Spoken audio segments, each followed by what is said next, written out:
This is the future. Hello, I'm Edwin Rydberg, and you're listening to the Alternate Futures Podcast, where we chat with indie science fiction creators about their work, the world, and anything else in between. Today, I'm here with A.R.K. Watson. Alyssa began writing with both arms in braces as a broke college student. She's an American living abroad in South Korea, a world traveler, a self-proclaimed unrepentant nerd, and at 32, she started a business, a family, and is writing and publishing her own books. Hi, Alyssa. Thanks for joining me today from the distant lands of East Asia. Hey. So you are originally American and you're now living in South Korea. So what was that transition like, first of all? Well, so I'm living in South Korea because my husband got a job with the U.S. military, and the U.S. forces are a big part of Korean defense. He's not a soldier, but we're just working for them. But we lived in Japan before, so we knew that we liked East Asia region, even though we hadn't been to Korea proper. Yeah, it was just kind of one of those things where we were like, hey, let's apply to a bunch of jobs abroad to see what happens. And if nothing happens, no big deal. It sounds a bit like how I ended up going overseas. So I'm Canadian originally, but I applied for some positions overseas and in a variety of countries. And one of them came through and I ended up living the rest of my life here, basically, on this side of the ocean. So do you find a lot of culture shock? Have you been to many places between your trips from the US to Korea? Well, I lived in Japan for a year, but I hadn't lived, that's only the other country I'd lived in. I've traveled to a bunch of other places. I've been to Singapore, Australia, Honduras, Ghana, Czech Republic, Lithuania, Poland. And we went to Rome, but we didn't get to see anywhere other than Rome. So I need to go back to Italy at some point. So that's quite a range, yeah. But you lived in Japan for a year, and now you're in South Korea. So have you gotten used to the sort of the East Asian culture coming from the US, for example? Oh yeah, I mean Korea, it's Americanized, but also even if it weren't, I feel like just by matter of fact. Okay, so I got into anime in college, but honestly, it was like ancient East Asian history that was just really fascinating to me, in the arts, art history especially. And so when you have that, you have a lot of traditions in these cultures, like especially in Japan, you have a lot of like, this is how we do it because we've been doing it for thousands of years.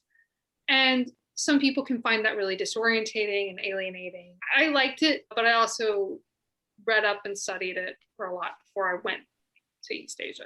Korea has that ancient history, but it's also had like a good century of chaos and war and has rebuilt itself up from that. So you have this unique balance of ancient traditions and real creative modern flexibility. I think it does not surprise me that Korean art and like for music, for example, and TV shows are getting a resurgence around the world right now, because I think it's just a really unique time in this history, in the history of this country, where they've gotten that stability and the affluency, and now that they have this really unique perspective, it's affecting their art and it's making it really interesting and cool, and people are taking notice.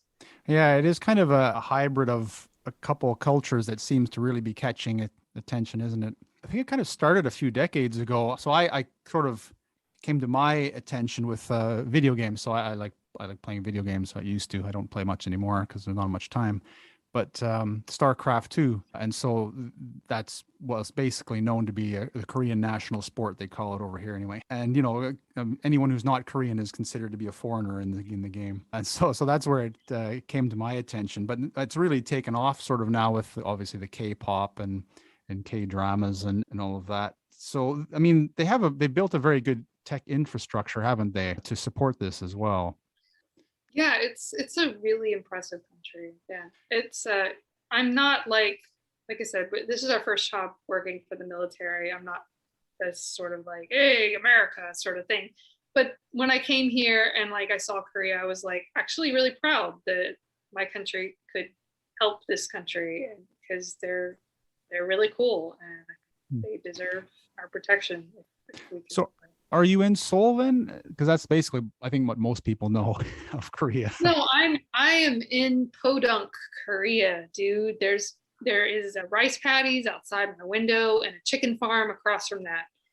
So It sounds a bit like a Studio Ghibli anime or something. it is really pretty. It is absolutely gorgeous. It also weirdly reminds me a lot of like small town America. I think small towns in around the world, they're not that different from each other. So you mentioned obviously the military because that's why you're there, and obviously things are heating up in that part of the world at the moment. Is this a concern for you? I mean, with China sort of stretching their flexing their arms, shall we say? I'm a lot less nervous now that we have a new president who's not antagonizing that. But, if something does happen, since we're not soldiers, we would be evacuated. Do you feel like the pressure increasing from foreign powers in the area, a bit more tensions or not, or is it just sort of life as normal? Yes, but honestly, when I visited Japan about 10 years ago, I felt it then too. Hmm. In East Asia, it does not, the Cold War didn't end because China's still here. Yeah, I'm from England. I'm quite curious what it's like living in that part of the world. I often think about with a lot of those countries now on the rise, with like Japan, Korea, and then you've got China obviously on the rise, and then I get a lot of news from Australia. Just the whole experience of that area must be quite interesting. I was curious of one thing. So obviously one of the songs that made it huge over here, of course, around the world was Gangnam Style. And I was just curious, what did they think of it over there? Do you know? I mean, do they ever talk about it? It still makes its appearance here once in a while. Oh, there's a giant Gangnam Style statue in the middle of downtown Seoul in Wow. Gangnam District. And Okay. if you go, it's the two hands doing this, it's two golden hands doing this. And if you stand underneath it at this one spot, the song will play. Okay, so it was just as big there, right? Well, it was, but also I think Koreans were at first a little taken aback that this comedian, this comedy singer was the one to make it really big in and not some of their Beyonce's or like so not someone that they would consider like classy or but he's still like really huge here and that wasn't his one hit here. He's had lots of hits here. He shows up in commercials and Yeah, yeah. he's having a great life. Yeah, I think that's what the West is kind of looking for from the culture over there. Why we adapt some of it is a lot of times it's a bit more fun than our cultures over here are going. We're getting a bit serious and everything's so political, and we just sometimes just want to call over that fun which still seems to exist in places, and at least in some of the pop culture in the East anyway. Well, I mean, they have their drama here too. Their previous president is currently in prison for corruption. But I think it's like when you visit a friend's house and you just relax a little more because you don't have to clean that house. Yeah. It's good to get out of your own house. It's good to go visit other countries, other cultures, and to remember that your problems, as hard as they are not the entire world. Yeah. And even if your little house burns down, the world's going to be okay. Do they import a lot of Western culture there? I mean, I know Oh, that a lot of the infrastructure was. What kind of things do they like mostly over there? Is there anything, yeah. or is this just everything, or is there just particular bits of the culture you see a lot of? I mean, I hear I hear all the top 40 hits from America, the films from here just as well. I was hanging out with a Filipina friend and she asked to turn on Taylor Swift and I had a little, oh, okay, reaction. But Since we're speaking science fiction books, especially, are there any sci-fi authors or any types of science fiction books that have really made it big over there? not that I know of. I've been trying to learn the language, but it being a pandemic and my having a baby here, I've been studying it, but it's actually been hard to like get a lot of language practice beyond like buying things and just daily interaction. So that kind of has held me back from really fully exploring the literature in Korea, which is quite a shame. But that's something that I like to do whenever I travel is to try and find at least a work in translation written by someone who's from that country about it. I'm hoping to start Island of the Sea Women. I forget the author's name, but it's about the women sea divers in Jeju, which is an island in the southern part of Korea. and two women who, like, growing up, they see kind of the liberation from Japan and the revolution. Hmm. So was there much of lockdowns then in Korea as well? Oh yeah, yeah. It hit here first, and because they'd had brushes with plagues in the past, everyone masked up immediately. Like, I remember that this one day, my husband and I went out, and no one was out in the street, and the people that were wearing masks, because at that time we didn't know exactly how it was spread, right? Right. That's Yeah. the early parts. It was really scary because when it did start happening here, I started to realize this is going to hit the West, Yeah, of course. and I felt like no one believed me, and I just had to, like, slowly watch this tidal wave hit my home. But it's been a blessing living here. We have different restrictions that we live under, but honestly, because they are very consistent with enforcing with them, it's actually been a lot less stressful than I think what my family's been going through. And when did it hit in Korea? Was it about the same time it was officially announced, or was it earlier than that? Oh, I think it was like February or March when we started to realize it was coming here. So more or less the same as over here then, I guess, yeah, when the official announcements were made. Yeah, when it hit Korea and got out of China, I think that's when people started talking about it, right? So going back to your bio then, you mention yourself as a unrepentant nerd. What do you mean by that? And what are your favorite then nerd culture? So I had this argument with my 10th grade teacher, who is actually, she's the one who's I dedicated my first novel to. And I say argument, it wasn't really an argument. She was a really great teacher. She was teaching us, like, kind of the historical movements of literature, and trends, and just artistic thought. It was very interesting and thought provoking. And then for Christmas, one of my relatives gave me The Martian Chronicles by Ray Bradbury. And that was my first sci-fi book to read. And I was like, this is amazing. This is a whole new genre I didn't know even existed. And so I went and asked, hey, when are we going to learn about this literary movement? And she was like, we're not going to. And I was like, what? Why not?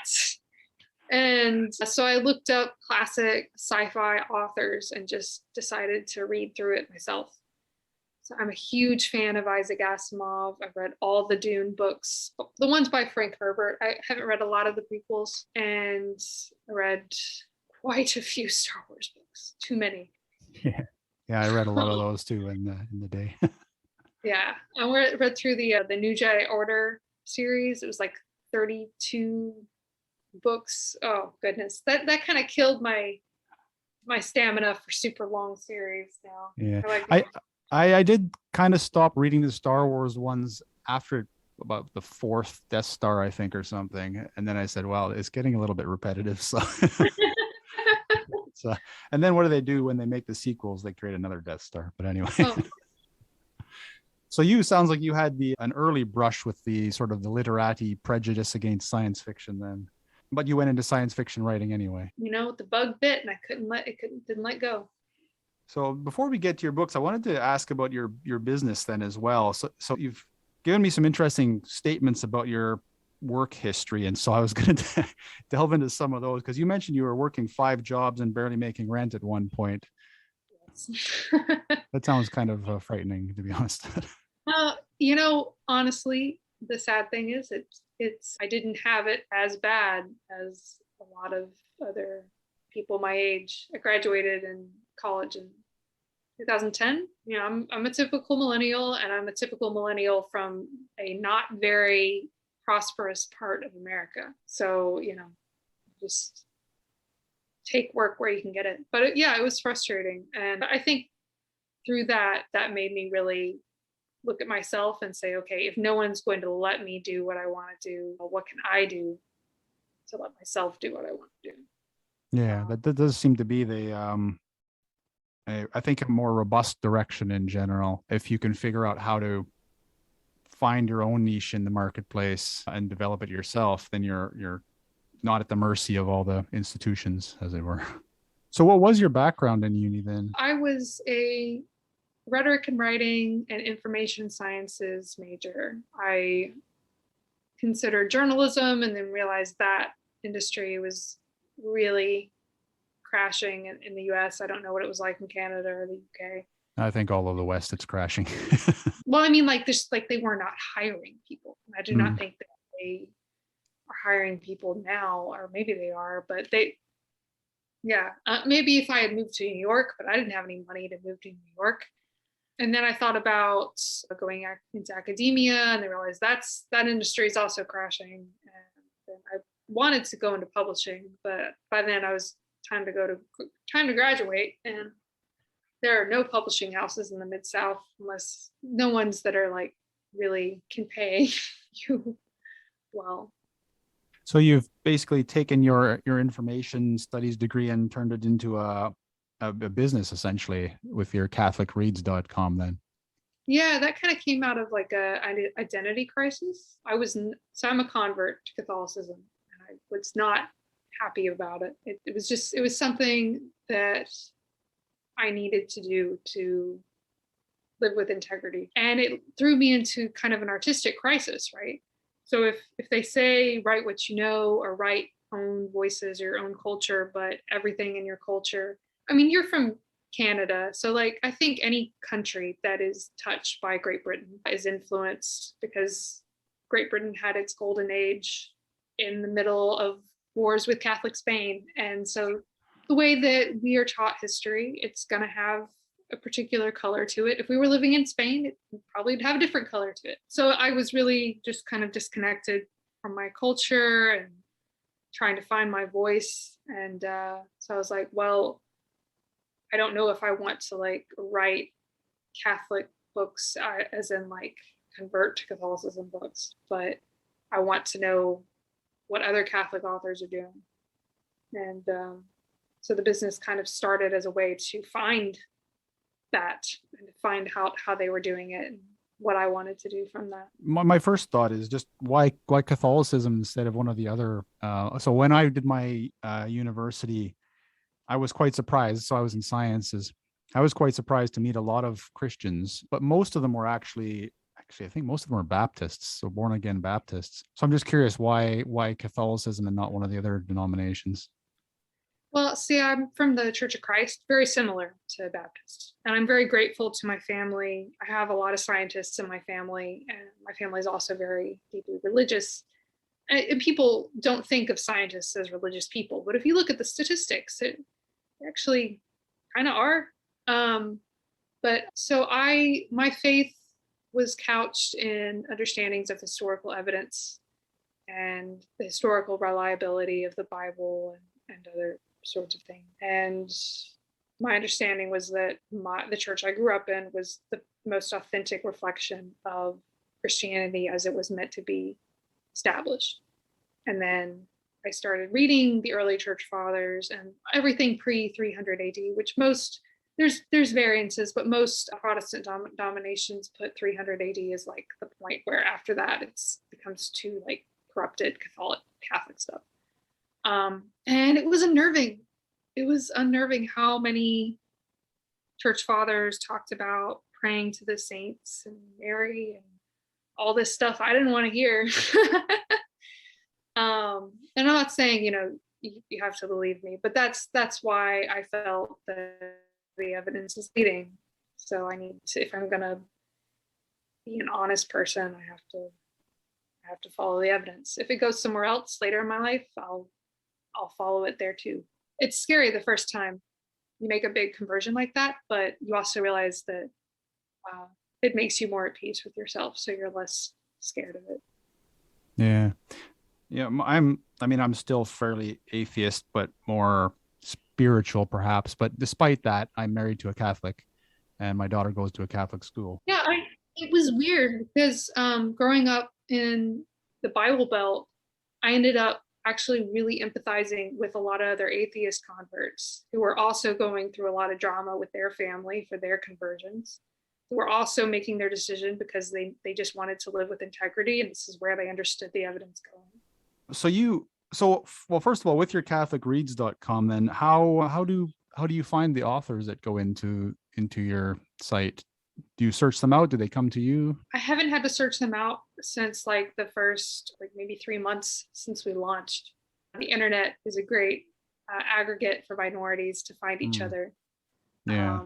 Like growing up in Tennessee, it's Catholicism less than 3% of the population. Most Catholics that I knew that were born Catholic, like they might have been the only Catholic family in their small town. And yeah, but even though, and there are regions of America where Catholics are the majority, but that's not the case. But the internet just kind of, we all found each other. And I think if I talk to other minority groups too, I'd probably see similar things.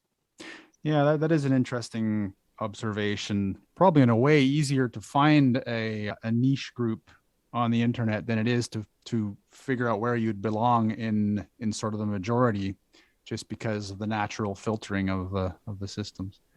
So your first publication was a short story titled Dunes, The Dunes, and it won an honorary mention from the Writers for the Future contest. So how did you get your story into that, and how, especially being self-published? Well, they only accept works that are unpublished and by authors that are unknowns to unpublished. Okay. Which is, I think, one of the strengths of that contest and why they've been able to find so many amazing authors. But actually, that story came from like an argument. It was like I don't even remember what it was exactly. It was some petty argument that I'd had with my husband when we were on vacation at a beach. And it just kind of got me thinking about, well, first of all, I had been thinking about writing a horror story because I'd started to dip my toes into that genre. But I wanted to write a horror story that wasn't despairing, that didn't leave you, that almost had a happy ending. Like it was still scary and like maybe even desperate, but not without real hope. Like I started thinking about, with the argument, I started thinking about how, like, are you married? I don't remember if you Yeah. Yeah. So in the early first year of my marriage, I remember the hardest thing was because we were very much like, yeah, we're going to make this work. We're going to help each other. We're going to be there for each other. And then in our first year of marriage, I think it was the hardest part was realizing that there is a lot that we can't be there for each other. That, your mental health is your mental health and the other person can't fix it. And sometimes they can't even let it affect their day. Like they have stuff to do, they have things to do, they need to take care of themselves. And, you might need to leave your partner when they're really down and hope that they pull themselves out of it because you have other things you need to handle. And it's terrifying, I think, because you realize like they might not pull themselves out of it. And if they don't, what's that going to do to your relationship? It's that level of trust, and it's scary. And that level of, oh, I need to deal with my own shit is scary. But yeah, so I kind of wanted to explore those themes, but I didn't want to make it despairing. I didn't want to end like, oh, marriage, sex, and it's hard. Sort of, like jadedness. Yeah. Well, it is hard, that's for sure. But I didn't want to like water that down. Yeah. But Yeah, it is interesting with marriage, isn't it? You think, well, okay, the beginning is going to be, the first several years should be the easy part. But you're like, actually, there's a lot of adjustments to make in that period. And there's a reason why a lot of divorces happen in the first few years. Yeah. I do wonder about your thought process behind it with what happened to the two characters. But we can't really discuss it because it is a short story and it would give basically everything away. So just to summarize it for your listeners, it's a monster story. It's a fun, I guess, Twilight Zone-y or like October Country style short story. It's a little surrealist. Yeah. But it's got some deep psychological undertones. So then how long after that did you publish your debut novel, The Vines of Mars?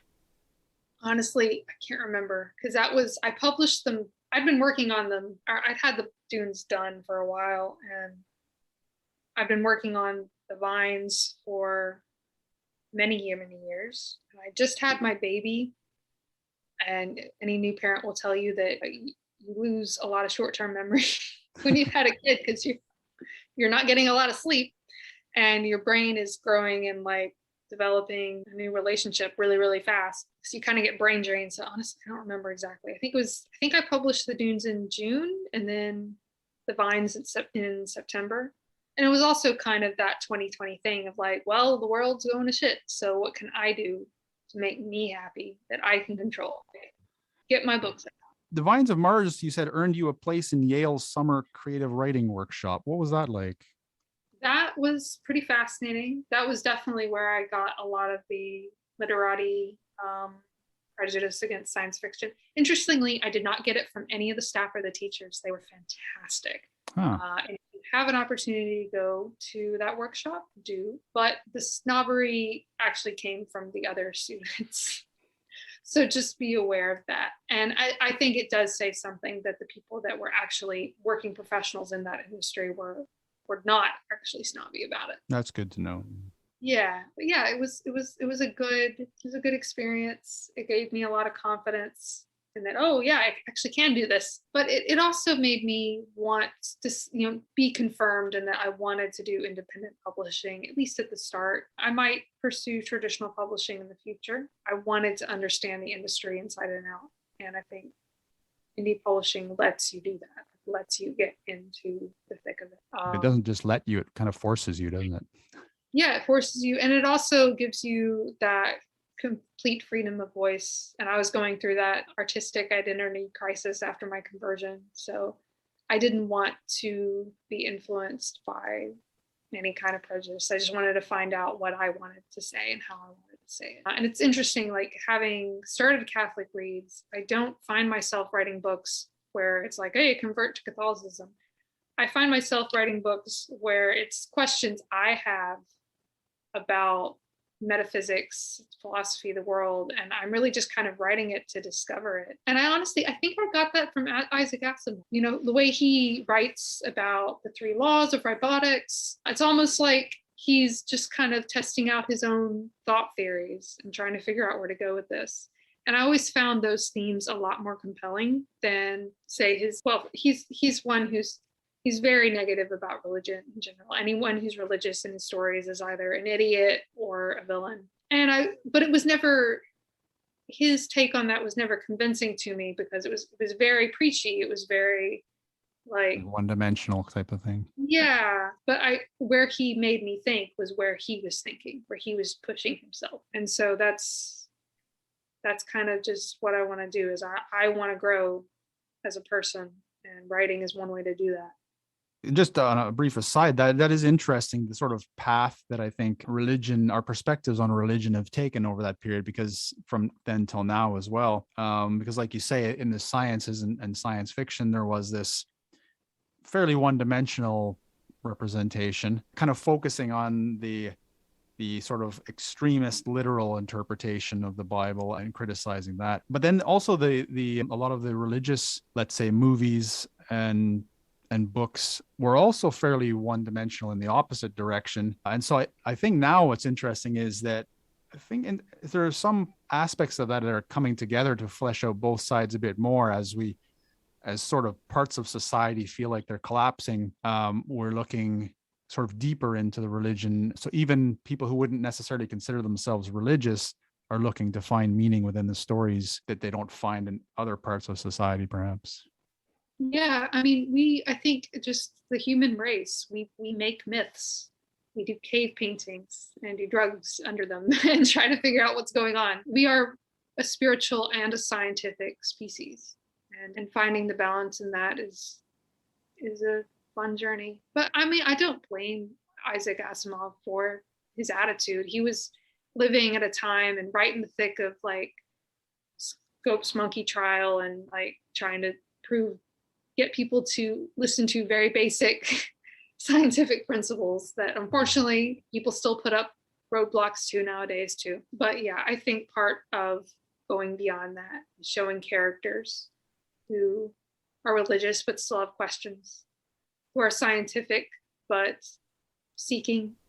So you have in the Vines of Mars, you have a number of issues that I'm quite interested in, starting with, for example, let's say asteroids, near-Earth objects, comets, etc. And I think it's in the prologue, so it won't spoil anything. But basically, a comet from the Oort cloud brings the vines to Mars, and so I mean, there's a lot we can unpack with that whole process, because we're really getting now concerned and interested in asteroids and comets, and one of them apparently NASA missed until it passed us recently. Came within the orbit of the moon, so that's a little bit concerning, perhaps. So what inspired you to first of all start with that idea, sort of the bringing the, let's say, antagonist in a way? Well, so I actually started with just this image of vines on Mars. So there's this thing in the Mid South where I grew up called kudzu. It's a vine from East Asia, actually, that was brought over to reduce problems with topsoil erosion. And there are no natural predators or diseases to kudzu in the Mid-South of America. So it just grows like wild. And there's just pictures of like houses and towns covered in these vines. Now they've since gotten it under control for the most part. There still aren't a lot of natural predators and bugs, so it's not like perfectly fixed, but there were, like, I grew up around these myths of like, oh, if we let it go out of control one day, the entire North America will be nothing but kudzu, one sheet, which is a really cool image. But yeah, so I had that image, and then I took this really awesome geology course in college, and my professor used to work for the SETI Institute, which is the institute in NASA devoted to searching for alien life. So we talked about geology, and then we also talked about, hey, here's the geology of this planet, and what I think the alien life might look like, it's from here, and then let's over here, it'll look like this. And so he talked about this theory that the bacteria that came to Earth, or that was on Earth, that developed into through evolution, all the life forms as we know it came on asteroids and comets. And I love that image as well because it made me think of like dropping seeds in a garden. Yeah, that's quite interesting, isn't it? I think more and more we're accepting the idea that at least the components of life probably come from space, if not the early forms of life potentially as well.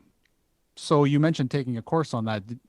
So what were your thoughts on, well, first of all, what might your impressions be on how much life there might be in the, let's say, the galaxy, and what forms do you think that might take primarily? So I need to be careful here because I'm a nerd, and the answer is I want there to be aliens. But I gave an interview once, and then I got some like really weird conspiracy books thrown at me. So I don't believe that there are little green men on Mars, and I don't believe in aliens in the way that like Hollywood depicts them. I think that statistically the universe is big enough that there is probably something out there, but it's probably not what we think it is. And it's probably not, looks nothing like any of the aliens on like Star Trek or Star Wars. The idea that like it's probably, if I were to make a bet, I think that the first life forms we find outside of Earth are probably going to be like cave mold somewhere in some other planet, right? It's not going to really talk back. And if we do find something that can fight back or talk back, like in mine, it's not necessarily going to be mammalian or bipedal or humanoid at all. It just as well might be from a different Linnaean classification. And so that's kind of a question I was exploring in this story, is my aliens are plants. And I was like, what does the sentience, if it has one, look like? Like, what is its reasoning, its logic? And just kind of asking myself these questions. And it ended up becoming, so we've been talking a lot about the bigger themes, but let me backtrack a little. The Vines of Mars is a murder mystery set on Mars, and there's a second generation human colony on Mars. There's also the vines, and the vines produce a lot of oxygen, which is partially why they were able to start trying to terraform Mars. But you find it's not just a murder mystery, it's also a conflict between these two species that are trying to terraform Mars for their respective species. So it's farming warfare. But yeah, so I wanted to just explore aliens that really felt alien. It's interesting because our view of, I think, alien life, air quotes, is evolving as well in many directions. And like you say, I think most people are probably even those in the fields are not expecting to find, as you would say, little green men. It's probably we're most likely going to find other primitive life. For me, one of the interesting bits is, what will the DNA or the information packaging material be like? Like if it's like our DNA, that'll, I think, change our entire view of essentially reality, perhaps, to find out if it uses the same, the same base pairs as us, then it's a game changer. But like your book is suggesting, if we encounter primarily primitive life, that doesn't make it any less dangerous, for example. And this sort of ties back to my StarCraft as well, because they have the one species, the Zerg in StarCraft, which are kind of like a hive mind insect species that just spread everywhere, right? Which is one of our big fears, obviously, because it showed up in Star Trek as well with the Borg. So bugs are scary, and you can even make an argument that they're the more successful species because there are more of them than us on Earth. yeah, and it's entirely possible that, some cricket has just got blasted off of a blown up planet and ended up seeding life on Earth or something. So you have two other issues that come up from your book, or topics that you address. So one is the terraforming then. And so you come up with a way where you use alien life to terraform as it's producing oxygen, more or less. And I use a combination of alien life and human technology. I don't go crazy into the technology because I found it just bogged down the story, and I found it more helpful to like build it up so that it made sense, so that the rules are there, but it doesn't take away from the human characters and their daily concerns. Right. I mean, yeah, it is interesting that you use life that way primarily, more than the technology. I mean, obviously for the conflict as well. But so I used to go to a lot of science fiction conventions. There's a big one in England called EasterCon. And I got a little bit disturbed as it started moving through the years, because the whole let's go to other planets started changing into, oh, well, if we go to other planets, then what happens if we destroy indigenous life there or contaminate the biome or something?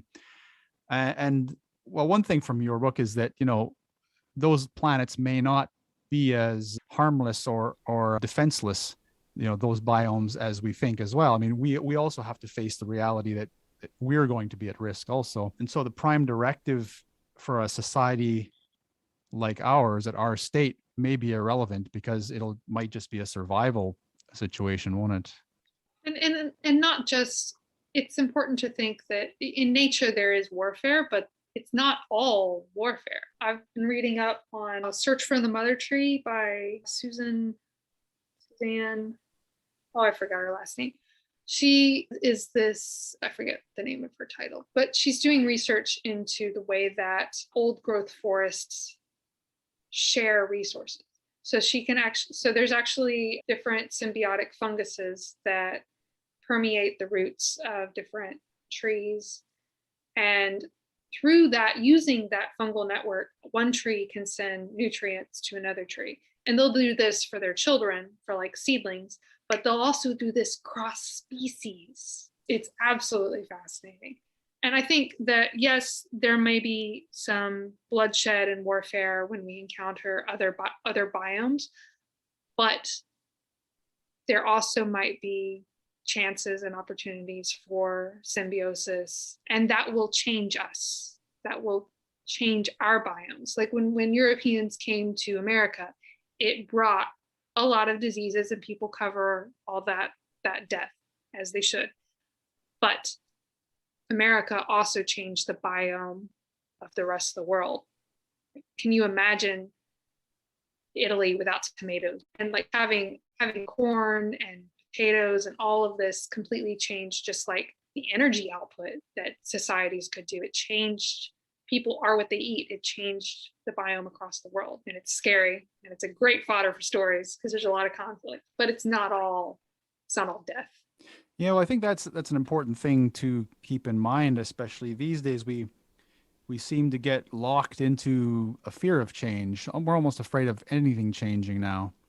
And one of the things I often say is our future is basically there's no more Homo sapiens, regardless of which direction we take. So our choice is basically we go into space and be changed and evolve to meet whatever is out there, or we stay on Earth and effectively die out.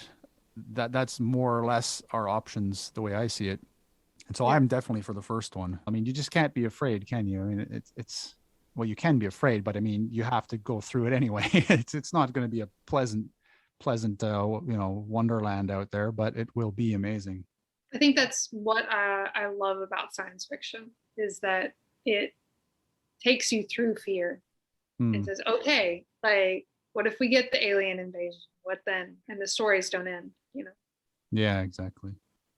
So you've thought about terraforming Mars in your book. Have you given thought to or explored or researched any of the other areas you might consider terraforming? Like what would be your ideal planet to terraform other than Mars? I would love to go to Europa. Oh man, like 20,000 Leagues Under the Sea in Europa. So what do you think under the ice then? Oh, I don't know, but I hope it's big and beautiful and So you want to get scary. right out there, not even like stopping at Venus or something, just straight out into the gas giants. Yeah, I think there's just so much we don't know about that. And weirdly enough, like there was like this D&D campaign, the Star Wars D&D campaign I did with some friends. And Star Wars has got like that creature guide, like a really, really in-depth lore about different species. And they had some for a gas giant.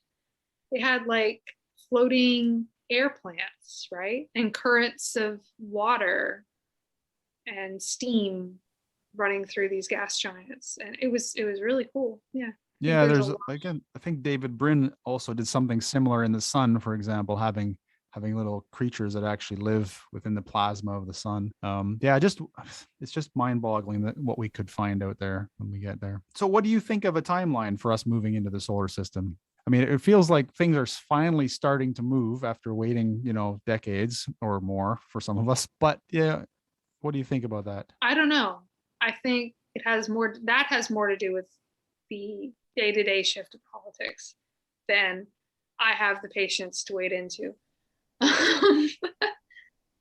But it's you were talking about like my story begins with like a near asteroid collision on Earth. That would be scary, but part of me would also like kind of be happy because it'd be like, okay, that's why we need to go to space. Yeah, kickstart us, get us moving. Yeah, yeah. There's this terribly sad moniker for our generation, for our age.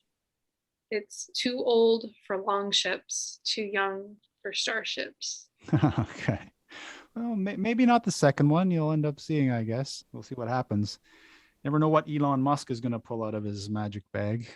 You never saw that coming. Yeah, no, it was a welcome change. He kind of kickstarted the push. I think now the countries are starting to take it seriously again. Some of them, anyway, maybe realizing what kind of wealth they can gain, at least, if nothing else.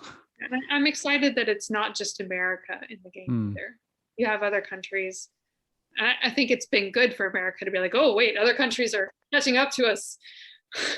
It's almost like America decided to wait for them in a way. It's like, you got to the moon in the 70s, well, 69, and then into the 70s, and then kind of sat back and sat back and sat back and and then No, we were like, finally, yeah, yeah, we won that race. Then we're done. yeah, it's like, well, no, that's just the first tiny leg of the race. There's still a lot of the race left.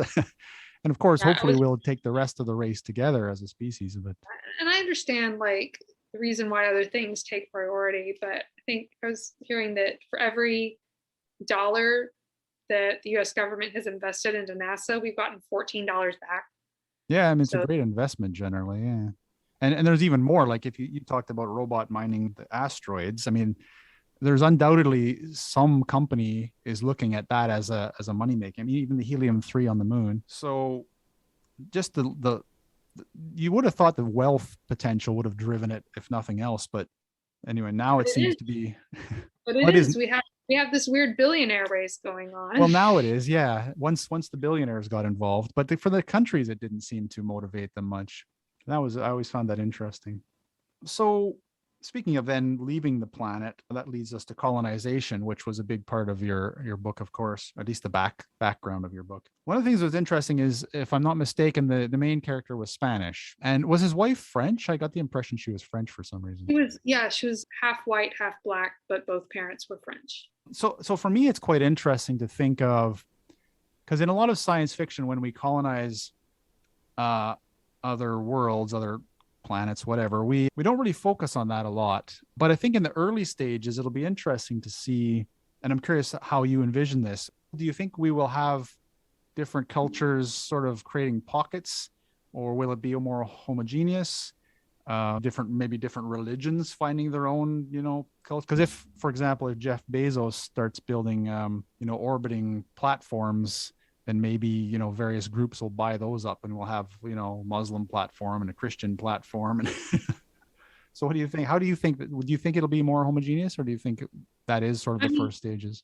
Honestly, looking at the scientific community now, looking at just the list of nations that have astronauts in the ISS, the list of different people of different faith backgrounds that have gone to the ISS, like, it's very unlikely that it's going to be homogeneous. It seems unrealistic to me. The scientific community is very international, very, like, they understand that the good of the human race is, that's their motivator, especially the ones talking about going to space. Yeah. And it's just the politicians of their own countries that are holding them back, I think. Right. So what I'm wondering, for example, is so in the West, especially, we have the very multicultural societies, but within those, people still tend to congregate within ethnic groups, not by force, but more or less by choice. And we've sort of encountered in our own way a similar behavior as we've moved around various countries, just because it tends to be very, and maybe you found this as well, it tends to be hard to integrate within that culture, especially when people of your own age, they already have their families and their friend networks, and you're trying to sort of break into it. So you end up gravitating towards people who are other foreigners, essentially. So we didn't necessarily gravitate all towards, white Northern Europeans, but we gravitated towards other foreigners. Which led you to your own little mini international community. Yeah, exactly. And maybe your kids growing up in that might marry someone from a different country or a different race. I don't think it's going to happen overnight, but I think the natural progression is that people mix, cultures mix. I'm also, like, speaking from experience, my husband is biracial. He comes from a Mexican American family. I'm white, but I'm from a small part of Tennessee. So, like, my grandfather, because he had an ancestor who was a Cherokee on the Trail of Tears, was like the Cherokee dude, even though he was mostly white. And it was interesting to watch how what the race people assigned him changed between, like, the 40s and the 50s. And back to now as well, of course. Yeah, as diverse as the scientific community is, when colonies start getting established in space, when it starts actually happening, everyone's going to want to say, oh, we have our representative up in space, right? Even if they don't have a space program, they're going to be like, well, we sent one of our Korean scientists, we sent one of our Israeli scientists. People are going to want that bragging right, if anything, just for pride. And it's going to make an international community. And we saw it in the Americas, right? Like, all these, we talk about white as, like, one identity now. And a lot of that is because you had all these immigrants from different European countries that may not have wanted to talk to each other before. They ended up in a frontier town in Canada and America, and we're like, well, there's no one else to talk to, and I don't speak Cherokee yet. So yeah. Well, it'll be interesting, because obviously we're kind of paying the price for various issues in the past, and it'll be interesting to see. Undoubtedly, we will create new issues as we move into space that will cause hardships, political nightmares for our ancestors, but regardless, it's still valuable to go. So I usually give you a chance to address your forthcoming books at the end, but this one caught my attention so much I have to bring it up now, which is your forthcoming novella, The Cyber Exorcist, which you describe as a mystery series that brings the paranormal to the worlds of Blade Runner and Altered Carbon. And I mean, obviously, probably like most sci-fi fans, I love those two books. And so the imagery of a paranormal coming to those kind of, messes with my mind a bit. I'm quite curious to how that would work. And do you have anything you can share about that? Since I don't think, well, it's obviously not published yet, but. No, but it's in the beta read mode. So hopefully it should come out pretty soon. So I was really inspired by, like, all of cyberpunk, I think, has these metaphysical questions, like what is a soul? What is human, that they ask? And I was really taken especially with Ghost in the Shell, because I did this really in-depth analysis of it for a literary magazine that is now defunct. It was called a Carbon Culture Review. And I did this really deep analysis of Ghost in the Shell and basically realized that it is a devout Buddhist, Eastern Buddhist worldview looking at cyber technology and saying, what does this do? And it's really interesting from a Buddhist perspective, because the soul is kind of the body. Part of the reason why even now in East Asia, like getting a organ transplant is really difficult, because if you take part of someone's body and put it into another person's body, you're kind of stitching souls together metaphysically in their theology, which explains a lot about the Kuze second season, if any Ghost of the Shell fans out there. And I just found it fascinating and I loved it. And these are, again, questions that the writers were asking themselves as Buddhists about how does my faith adapt to this giant future? I wanted to write something like that, but I was like, I can't write something like that. I'm not Buddhist. But I was also starting to read more horror and get into like exorcism stories. And being a Catholic, that is something that I can write. That is something that I have resources to research and to like talk to exorcists and ask them questions, read their books. And so, yeah, I have an idea of where the series is going structurally as a plot, but the metaphysical questions, I'm kind of discovery writing it. Yeah, I find the whole, well, let's say metaphysical aspects of the new technologies to be quite fascinating. Not just the sort of emergent, well, the potential for emergent, let's say, souls or other entities in a sort of digital framework, but also it's like we're building in virtual reality, for example, another dimension. We're actually creating our own dimension on top of this world. So I don't know if you've used virtual reality much. I did have a discussion about it in one of my previous episodes. And I find that when you use the helmets, you really feel like, and I likened it to an astral plane, because you feel like you are going into another realm, right? And I can see us like literally building, and I think it was in, what was the one, Valerian? Yeah, where they had the shopping area. If you noticed that, he put on yeah, that was amazing. And it's just like, it's another layer of another dimension built on our own dimension that we've created, right? And it has obvious ramifications for religious systems as well, the idea of an afterlife and that being another dimension, perhaps built by whatever you envision the creator to be. So I just find it fascinating, this whole direction of technology and existentialism. Yeah, I was talking with a friend and we were like talking about, if we lived in Star Trek, would we be teleported? And then I was kind of wondering too, like, okay, it depends. So like, if being teleported means that you die and there's a copy of you made, or maybe not even that, maybe just you die and then you're brought back to life through science. So there are religious vows and things that are supposed to last until death and then end after death. So does that mean that like marriages are dissolved because you jumped on a teleporter? Does that mean that a priest can't say mass without getting re-anointed because he took a teleporter to like the next? I don't know. Yeah, that is interesting, because in that universe, they never really, well, they didn't have religion anymore, you get the impression. And so they never really discussed those issues, did they? Yeah, they never discussed like how cultures just would adapt. And I love Babylon 5, because Babylon 5 does explore it. There's this amazing episode where one of the characters is Orthodox Jew, is an Orthodox Jewish person living on a space station with a lot of aliens. And her rabbi comes to visit her and he's like, your father died. Why haven't you done this like Jewish ritual thing that I didn't know anything of? But it was really cool to learn about that and see like a Jewish adaptation, adapting their ritual for this like sci-fi environment. Yeah, that was a great series. It really felt real, I think, as we would look at it, much more than a lot of, I mean, Star Trek is great, but it does feel very clean, I think, a lot of times, like clean and homogenized and everything excess cut out so that it's all uniform. And that can be comforting, but it's also a little scary, right? Hmm. Like you wouldn't write a universe where an entire culture is gone and nobody talks about it. Like, oh, there's just like no Indians in this world.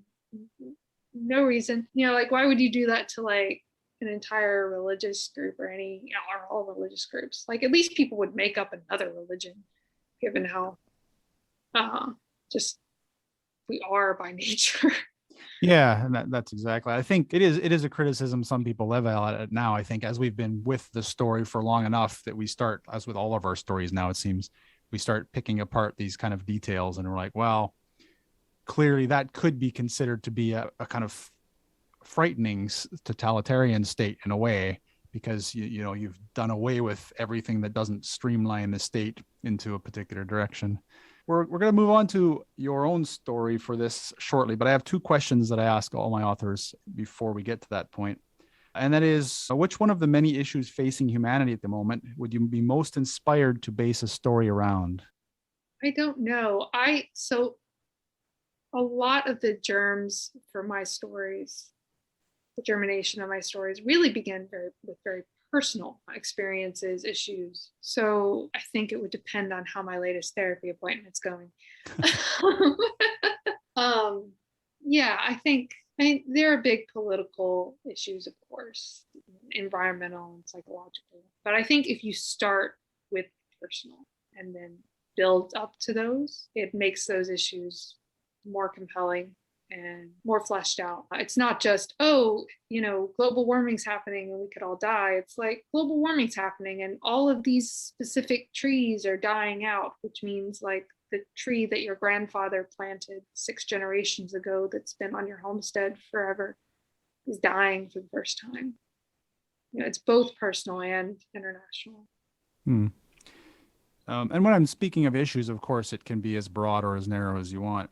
But I have another related question, which is, again, thinking of all of the various issues that are happening and that positive and negative that our world is facing, which concerns you most, and which one would you hope that we get right moving forward? Of course, we want to get all of them right, but which one would be the the one that comes to mind? Well, I mean, coming from someone who was going to interjournalism and did study it for a bit, and someone who's also studied quite a bit of history, I am disturbed by people, I think, misunderstanding how to discern manipulative language from informative language, like how to pick out the red herrings, how to pick out, oh, this person's using logic, emotion, or authority, and kind of pick out line by line when people are doing that, right? But that's a very typical thing that a major in rhetoric and writing would say. And also understanding how evidence in history works. I think a lot of people are like, oh, anyone can lie, so you can't trust history because it could just all be liars. I mean, that's the same for a lot of modern day conspiracy theories. There is hard evidence in history. We have city ruins and pottery, and we have multiple copies of books from different parts of the world, so they couldn't have copied each other, looked over each other's shoulder. Just like even like understanding like the historical trustworthiness of the Odyssey based on the amount of fragments we have and where we found them and the discrepancies between those fragments. But I think we have like 500 copies, but based on like the different dates that we can carbon date them and the different parts of the world, we're pretty confident that our copy of the Odyssey that we have is pretty reliable to the original story. But yeah, so I guess just like, I think if you give people these tools to understand language, I think it could do a lot to give people the tools to make informed decisions, but also just to feel confident and less like paranoid that they're being used. And I think a lot of people feel really used right now. I think that's similar to a concern of mine coming from the sciences side, which is the idea of if you taught people better on evidence-based reasoning, which is very similar to what you're describing from a linguistic side. Principles carry. Yeah. And then, of course, that raises, however, speaking of conspiracies, the question of why isn't it being taught?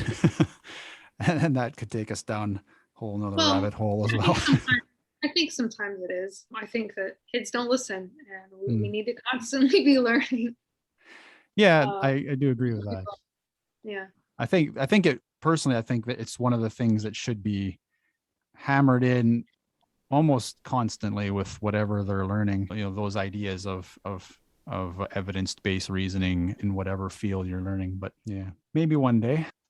So now we're moving into the segment of the show I like to call Revenge of the Muse. And so prior to this interview, I sent you 4 randomly rolled story cubes, and they represent the categories of hero, action, setting, and science fiction element. And I asked you to prepare a short introduction to a story using those cubes as guides.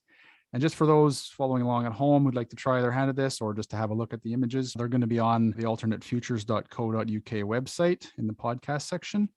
And so you've agreed to read your story, and then we'll sort of discuss your interpretation of the cubes. And so whenever you're ready. All right. So I titled this Death of a Colony, and it's a prequel to my novel, To the Vines of Mars. Tomas gripped the heavy basket of persimmons as he made his way down the steep tunnel. As if the towering mounds of slimy, radiant fungus around him weren't unsettling enough, color-coded paint lines marked the paths of Dr. Kim's trained bugs. Red for beetles, orange for roly-polies, green for ants, and a million other colors and taxonomies. As he rounded the bend, the tunnel opened into a vast cavern that was the domain of Mars's entomologists and mycologists. Though it being after hours, the whole place was empty, save for Dr. Yoon-Hyun Kim, or Grace, as she told some to call her. Unfortunately, there was no such grace in her heart these days, not for arborists like him. As best he was able, he squashed the butterflies in his stomach, ignored the way the walls quivered with dozens of trained bugs and beetles. Unsure of what to open with, he gave a polite cough, but at the first sound from him, she raised her hand and waved him away without even bothering to turn around. Save it, she growled. Just because you can't do your job, Sabrina, doesn't mean you need to come blame it on mine. It's not Mrs. Singh, ma'am. Dr. Kim turned around and looked him up and down like he was a dirty shirt, or, he couldn't repress the thought, a bug that needed taming. Behind her on her desk, he saw what she'd been working on. Dr. Singh's funeral kite. But wouldn't it be Sabrina Singh who made that? He shook his head. It was none of his business, and he didn't want to delve into the love lives of his superiors anyway. Not risking on wasting time, he held out the basket of rotting persimmons. One of them rolled out and fell to the ground where it burst open, but instead of a wet mass on the floor, as should happen with any overripe fruit, it cracked and a thin trail of soot-black spores drifted into the air. Dr. Kim swiveled her chair back to her desk again. I already told your boss, my children don't spread disease. I chemically trained them to eat the fungi that hurt your trees and leave the ones that help. I know you're just her apprentice, but don't let her draw you into this stupid ego war she decided she needs. Tomas put the heavy basket of fruit down. None of Dr. Kim's children left their brightly colored coded marching orders to investigate. It's infected the whole crop, he said. Dr. Kim didn't turn around, but she put the glue brush down. We found a pine tree, one of the old ones. It had the same mold in its roots. Take it to the other mycologists then. They say it isn't one of theirs. They think it's some bacteria, maybe? He pulled the petri dish out of his pocket and laid it on the desk beside her. It was full of the cloudy black stuff. Dr. Kim swore something in Korean, snatched the petri dish, and slid it under a microscope. When did this start appearing again? She asked. Tomas stood up straighter. Sabrina Singh, the chief arborist, hadn't gotten this far. He gave Dr. Kim the date and didn't realize why she'd frozen like that until she cleared her throat once or twice. He glanced at the half-finished kite she'd shoved away to make room for the microscope, and the clues clicked in place. The black mold had appeared 3 days after the vine had swallowed Dr. Singh, the day that Dr. Kim had returned from their scientific outpost without him, without anything but the clothes on her back, an empty air tank, and a container nest of her trained ants from their joint research. She and these children of her mind were the only survivors. The woman shoved the microscope away and kneaded her forehead where gray hairs gleamed like mycelial roots. Amateurs, all of them, she muttered. Tomas scratched his neck and tried to hide that he'd been looking at the kite again. Wasn't she a lot older than Dr. Singh? The dead mycologist had been at least 10 years younger, though he had heard mutterings from Sabrina that made him think the couple didn't get along. Tomas was not even married a year, but he couldn't imagine hurting Felicity like that. It's not their fungi, she said at last. Maybe it's some radiographic type, though. We observed it growing on some of your ants after we captured them. He hesitated, but added, they died in that petri dish. She half turned and rested one dark, angry eye on him. She looked back at the microscope, but it only took a second for her to find the littered and ripped open remains of her intellectual offspring. He saw her shoulders slump. This isn't from the colony, she said. Tomas's mind churned. Where else could it be from? It's from the vines. It's a symbiotic fungus that grows in their roots. This mold shows up in places where we've burned them away. Whatever the alien plant can't swallow, it makes sure won't survive after it's gone. She turned another dark eye on him. Your mother's serum keeps the vine out of this colony, but make no mistake, this is a war for our planet. The serum is only one battle. This fungus isn't attacking your trees, it's attacking their fruit, sterilizing them. If the vines can't take you, they will take your children or convert them into something useful for it. Then she stood up and marched across several painted lines to a control panel in a wall recess. The surrounding bugs clicked their irritation, and the sound echoed in the cave like the flutter of water. Tomas kept pace with her, rubbing at the goose pimples on his arm. At the panel, though, her hand rested in the air above an ominous red button. Was the Dr. Kim actually shaking? Alarmed, he chanced to look at her face for the first time. Even in the cave's gloom, he could see her eyes were the characteristic red of a Martian who is trained not to cry, not to risk dropping open water on the ground. Even in this moist place, he knew was shielded by twice as many underground sensors as anywhere else on this planet. You'll need to burn the persimmons, she said, her voice calm despite her quivering hand, and the pine tree. Anything else you find with this on it. Do you understand? Tomas felt his stomach fall. He did not want to deal with scurvy again this winter. You can't save them? No. And with a distant look, she pressed her palm to the button. Around him, all the green lights went out, and the cave resounded with the clicks and hisses of thousands of disturbed insects. Now go tell your boss the good news. Tomas swallowed his question and hurried out. At the cave entrance, he rubbed his eyes until they had adjusted to the light again. It took him a minute to realize that the black mounds that spotted the cave's entrance weren't spots in his vision. They were piles and piles of dead ants.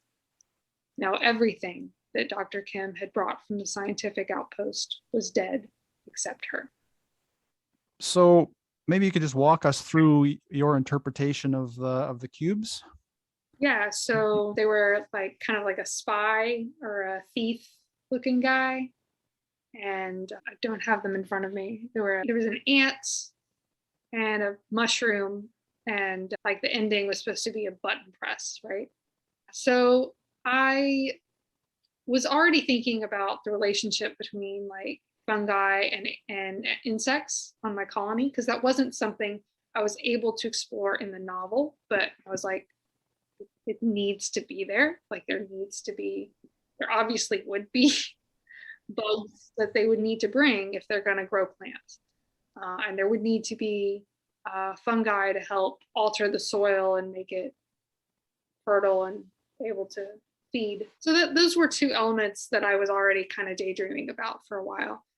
And then the button thing, I kind of had the ending, had this idea of like, okay, maybe they have to kill all the ants and start from scratch on something. And then as I started writing it, I wasn't sure what to do with the hero, the spy thing, but I knew I wanted it to be Tomas because I knew it wanted to be in the Vines of Mars, and he was the main character in the Vines. So he's like a younger self here. And then the funeral guy showed up, and I was like, wait, I didn't expect that. And so he kind of became a spy in on the inner life of his bosses. And then at first, actually, the sort of adultery that he kind of uncovers had happened with just someone random, but then I went back and changed it so it had happened with like his boss's husband, so that it all kind of knitted together a little more.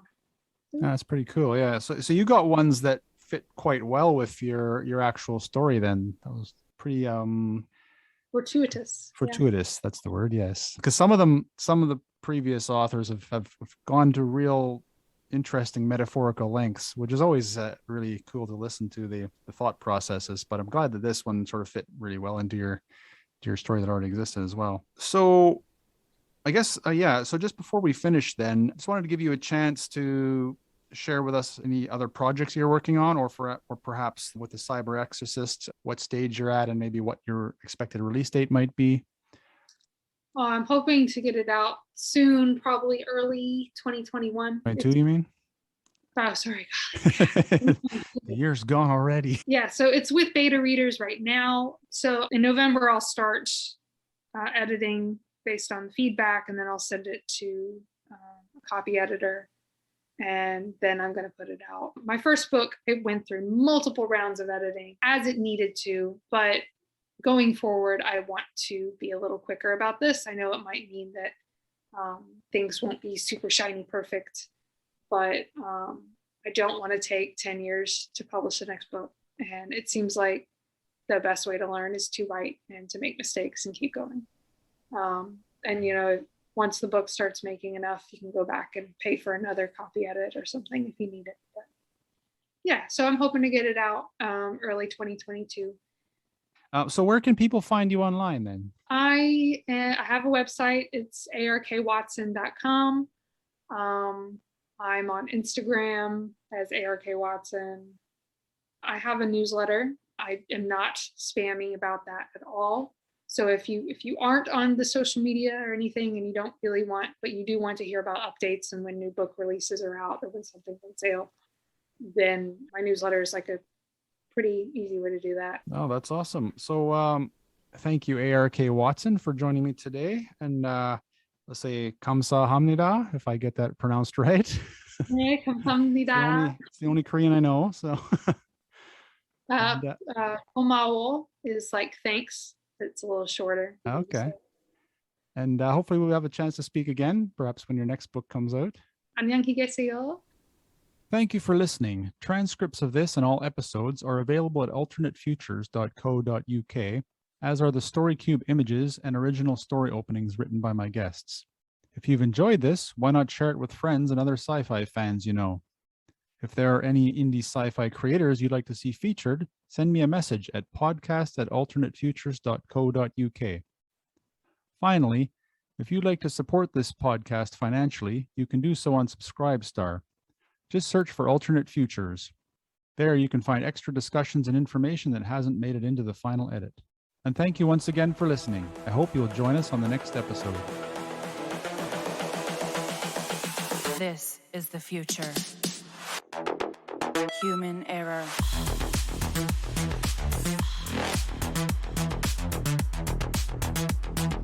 Evolution.